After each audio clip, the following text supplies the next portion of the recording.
G'day, I'm Mark Hayes. We're today at Commonwealth Golf Club trying to solve the age-old problem of how these new balls and new clubs go in comparison to the old balls and the old clubs. With me, Lucas Herbert, the practitioner of probably both, hopefully, definitely after today, and Mike Clayton, the advocate of so many different things to do with distance.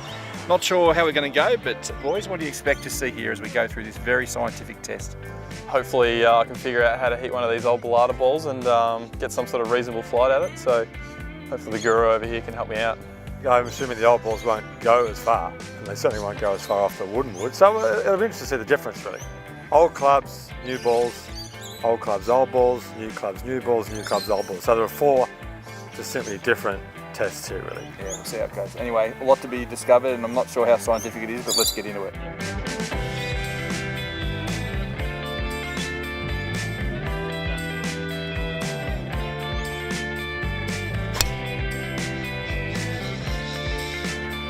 Pretty good flight.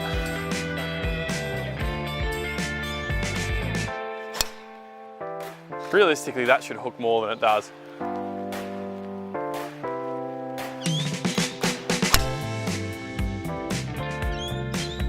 That's not a great goal swing. I think so.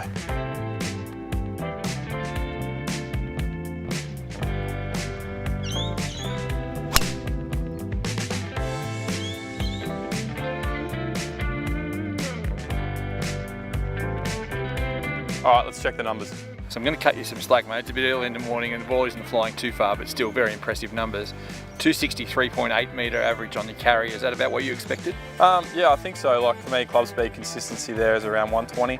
And yeah, obviously flying around 265 there on average. So, and I think probably the biggest thing that I've noted in there too was the worst one sort of was 118.5 metres left. And I didn't really think that deserved to get that close to the fairway. So that sort of shows with the new technology how, I guess, consistent the ball flight is even with a bad swing. So what's next, mate? What are we going to hit next? I think we'll go one of the old balls with this driver. So the Sporting Tour Edition, which was the first solid ball that would spin. It was Greg Norman spun off the green in the 1986 USPGA. Titleist Tour 100, that was sometime in the 80s, I think. Professional hundreds, that was the ball Tiger was playing with before he switched to Nike. Brand new Spalding Hot Dot. So it's a big ball, so it's post 1978, probably say early 80s. And the Tour Ballata 90, which was the ball I think preceding the professional ball, so mid 90s. Clates, obviously I'm used to playing the TP5X, which I just launch as high as I can with not a lot of spin. How do you think I should go about really optimising the numbers here with some of the old golf balls? I don't know, because no one thought about that. We just hit it. The only thing we knew was if you wanted to hit it high, you put it up in your stance, hit it low, you put it back in your stance, and you kind of squeezed it out.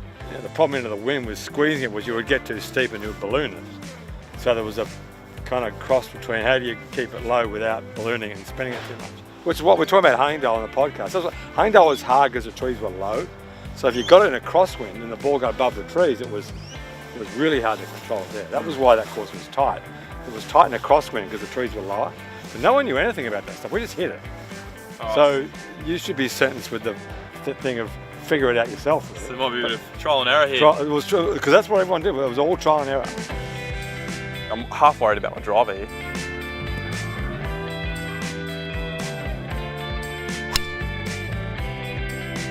Straight away tell the difference there. It's almost got that feeling of hitting a squash ball. That's kind of...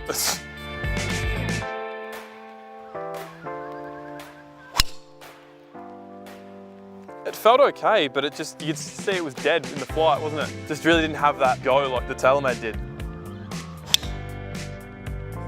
You'd be disappointed if that happened, didn't you? It's interesting how the smash factor drops to 140. Was it 147, 148 before? I think good golf balls fade and then draw, do they? They're still flying all right. It's not like they're busted inside and falling out. That's right. That flight felt a little more representative of what it should have been. Still didn't go anywhere though. All right, last one with the old balls. I'm just going to try and hit this a little bit more like they did back in the day. Just hit a little lower and try and get a bit more spin in it.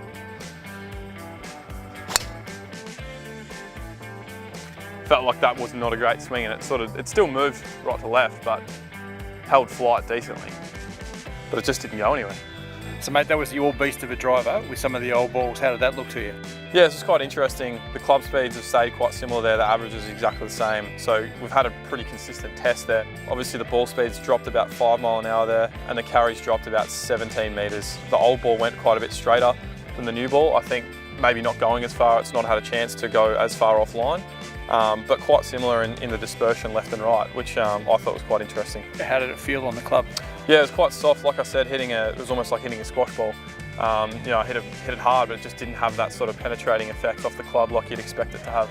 Well, now we're heading off to the new ball with the old sticks. We've rated Clayton's boot to do this, so let's get into it. We've got a few options here. Clates, what do you reckon for a driver? First one's a Joe Powell driver. It's actually never been hit. A friend gave it to me. The head was in bubble wrap, so it's never been hit. Brand new shaft, but it's a 1980 club. Okay.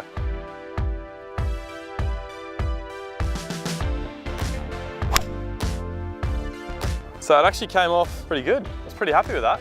It was an opposite feeling to the old ball with the new driver though. It felt like I was hitting an absolute rock. Trying to hit this on a bit more like I did a modern driver. That's off the grid left. I nearly missed it.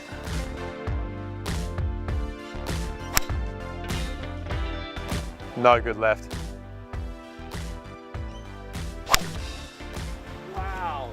Yeah, there's a few out in the full. This one I've actually had to focus on hitting the screws. But you've got to get the centre of strike, and especially with the way I hit a driver with angle of attack quite on the up.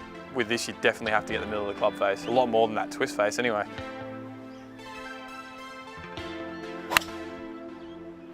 It's all right, we can deal with that.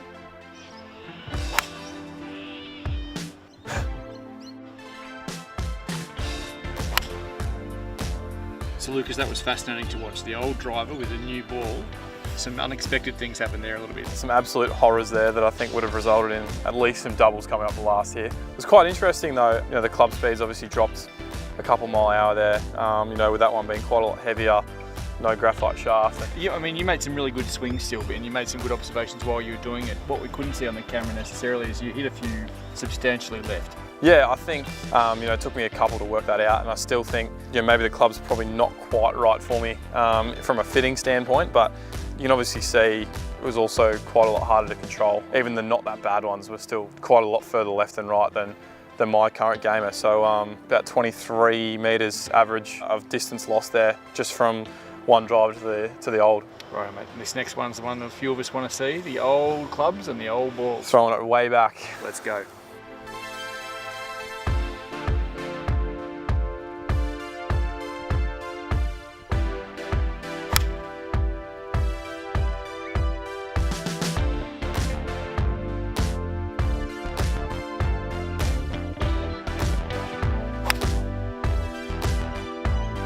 Punishment for not hitting it in the centre.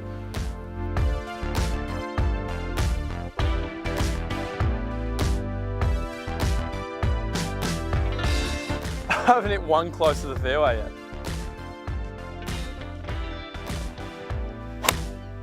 The inclination was to tee it low because you thought tee it low, hit it low into the wind, but often that led to a steep angle of attack and a divot. If someone's doing that, then get them to tee it up and they don't feel like they've got to go down to get it.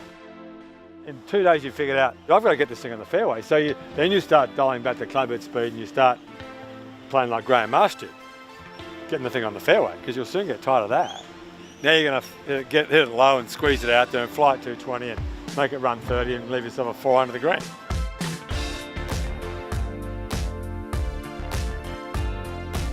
We're going to run out of baladas here.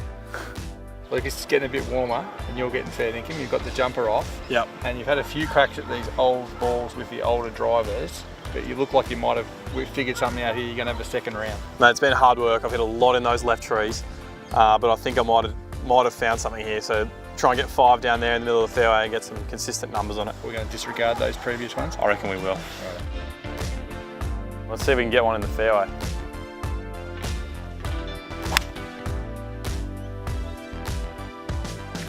A little high on the club face, but it's the straightest one I've hit. I'm afraid to look.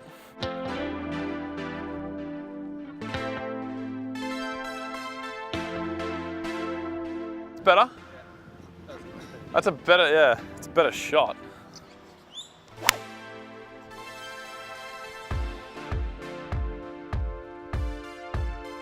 Still only getting 230, isn't it?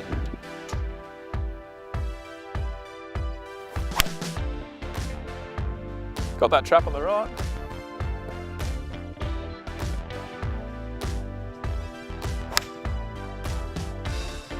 Getting some decent flight with this thing now at least. All right, I go turbulata. Try that a bit. Sounds all right. Yeah, I did. I was kind of interested to see how it went though, because that was almost one that, like, with a new driver, you feel like still goes a bit. Yeah. Oh, Lucas. Oh, damn it. 3, that one was...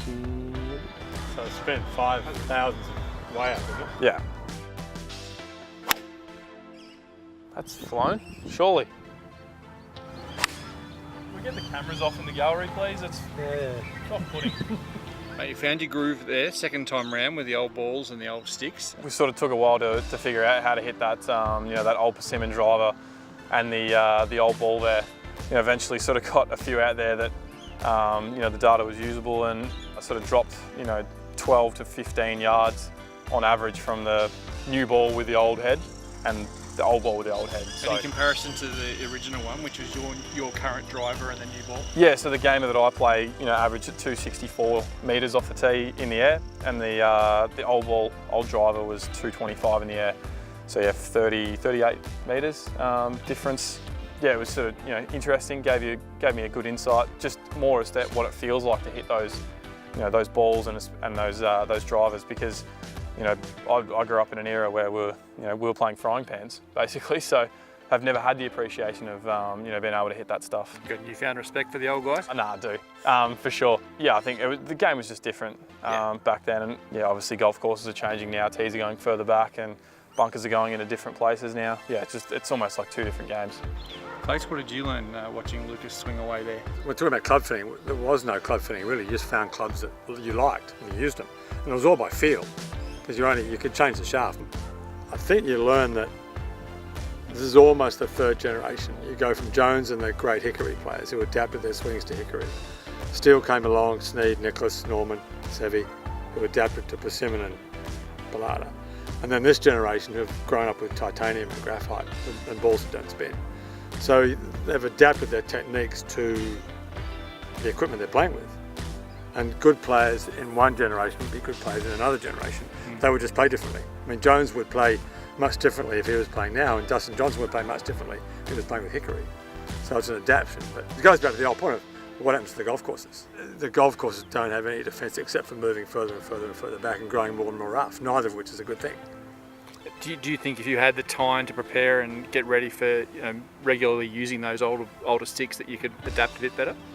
Yeah, I think so. I think you'd be able to find something that suited me a bit more, and do obviously a lot more practice with it. I think it for sure puts a lot more emphasis on ball striking. I'd be doing 10 times more practice with the driver. The driver's now so good that basically, as long as you've kind of got the swing numbers right, the contact you can get away with. You can get away with murder really, and still hit it reasonably close to where you want it. So if it's an even playing field, everyone's playing those clubs, I could definitely find something and get used to something and put it in play in an event.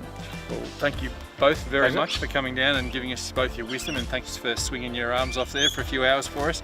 And there's some definitive science there, ladies and gentlemen. That'll be heading straight to the RNA and the USGA, and we expect that to have a big impact. We'll take no notice of it.